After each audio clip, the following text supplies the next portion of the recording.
Hello everyone, my name is Zina Ovasi and welcome to another episode of the Waiting Room with Zina. How are you feeling this 2023, guys? I mean, the weather in the pocket. They say that January is usually the longest month in the year because you expect salary at the end, and January can be so long. But the Lord is with you.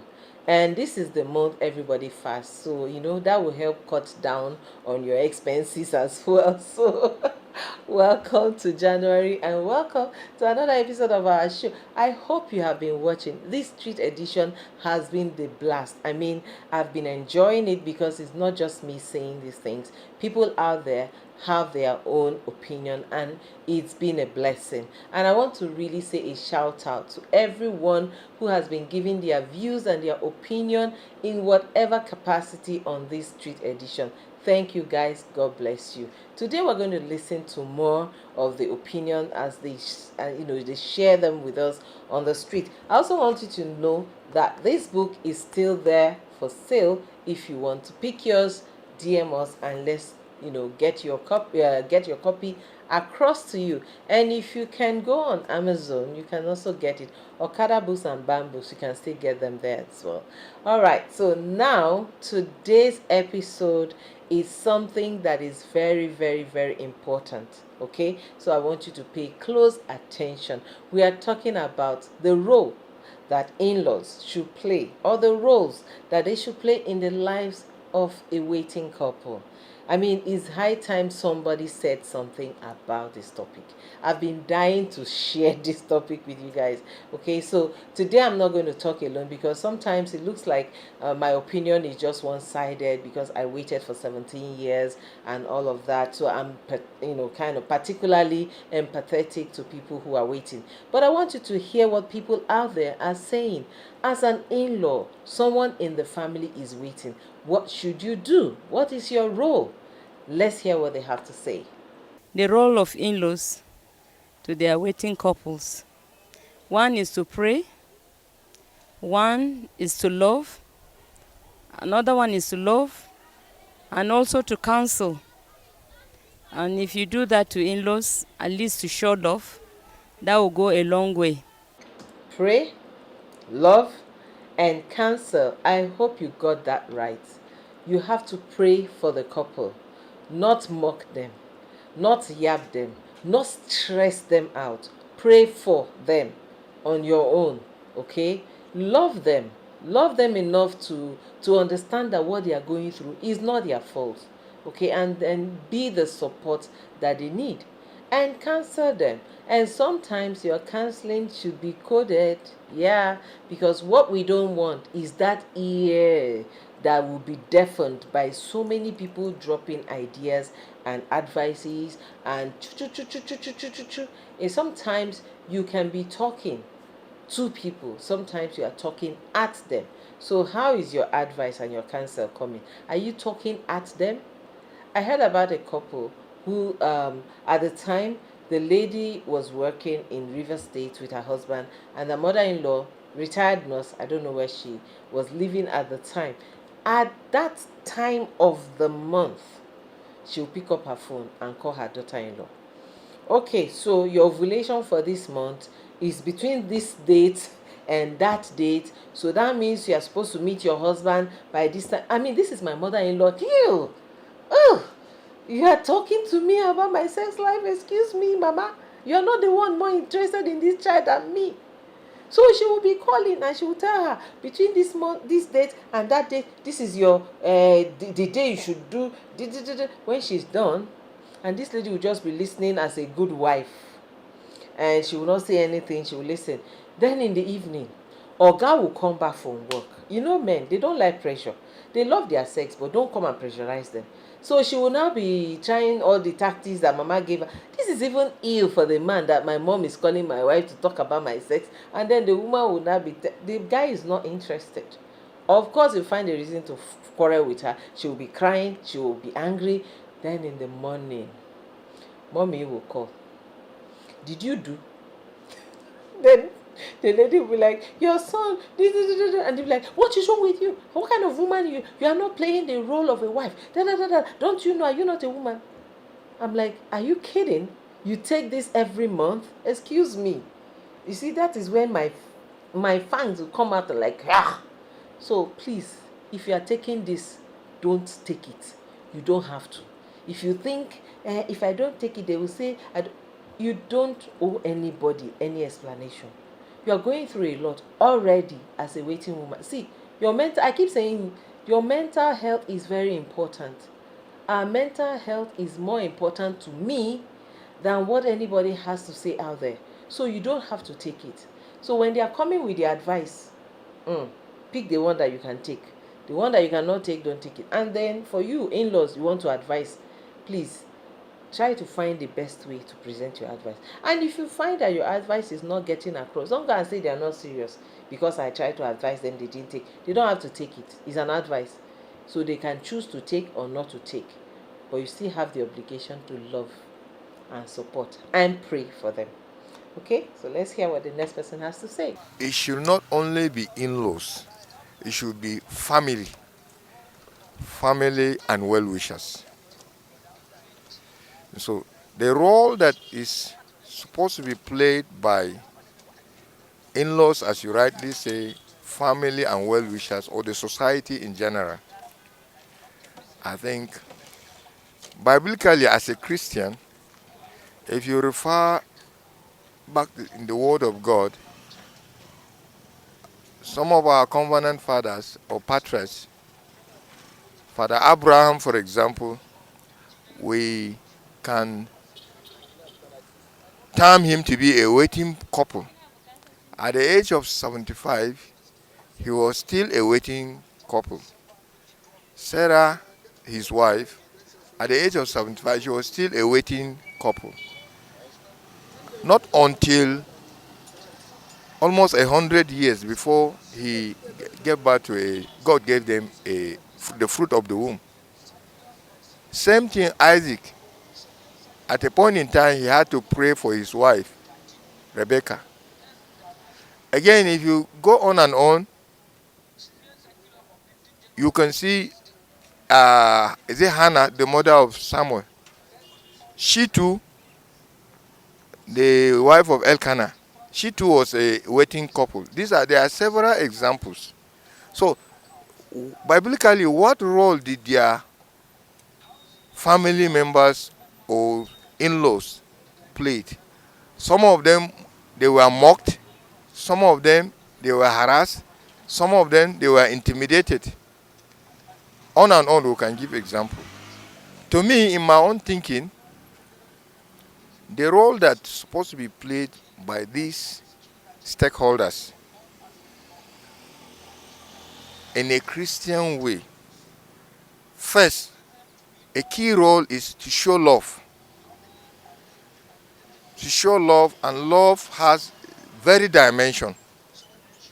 Love involves caring, our attitudes towards them, our behaviors towards them, and our habits towards them. You can go on to define that.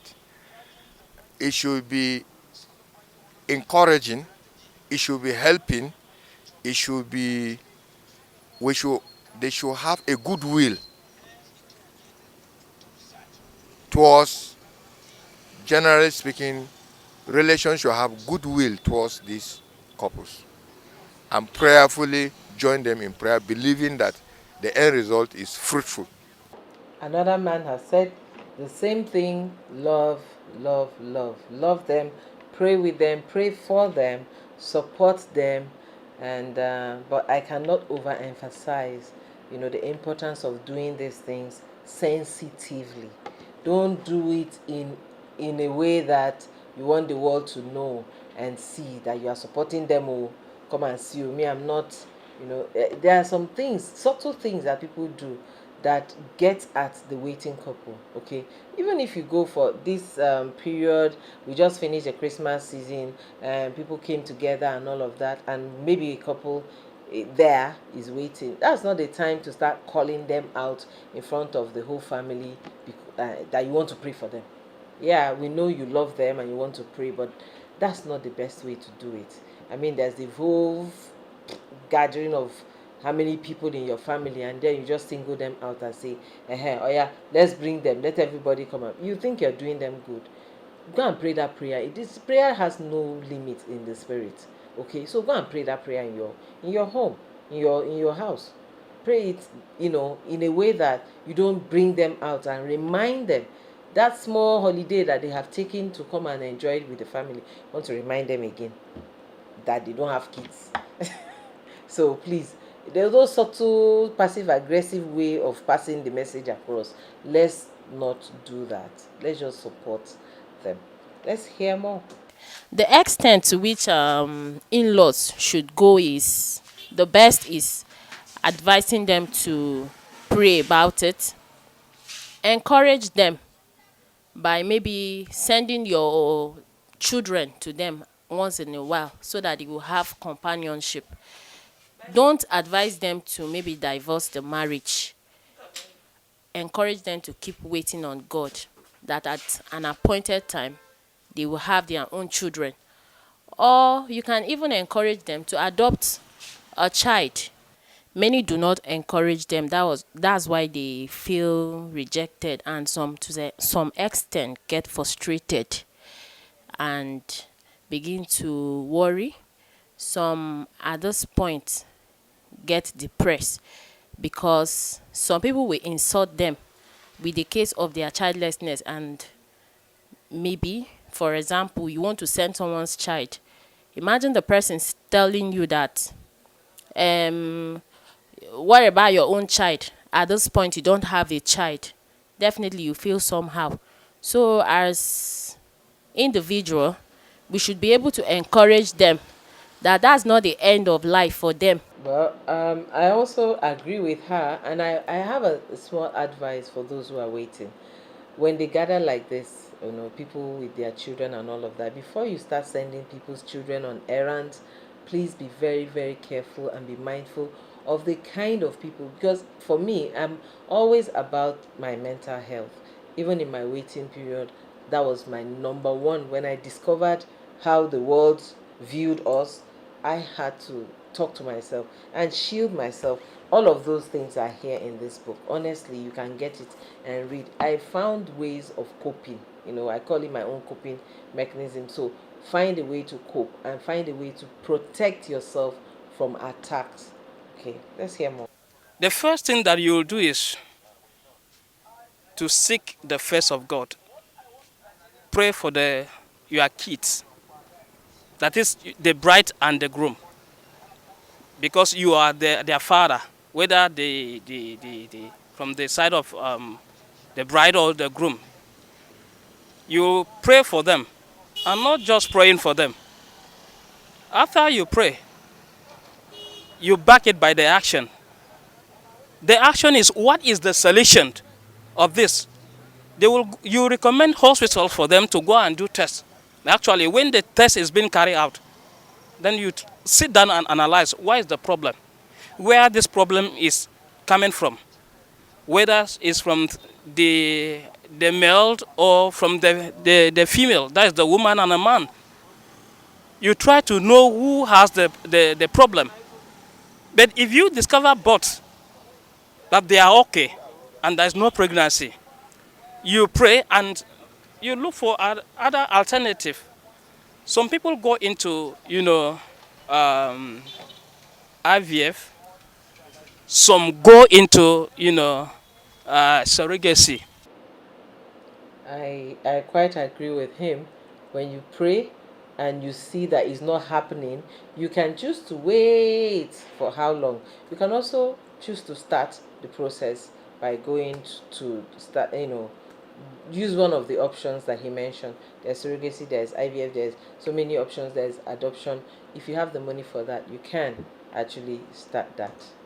They should love them and they should be close to them,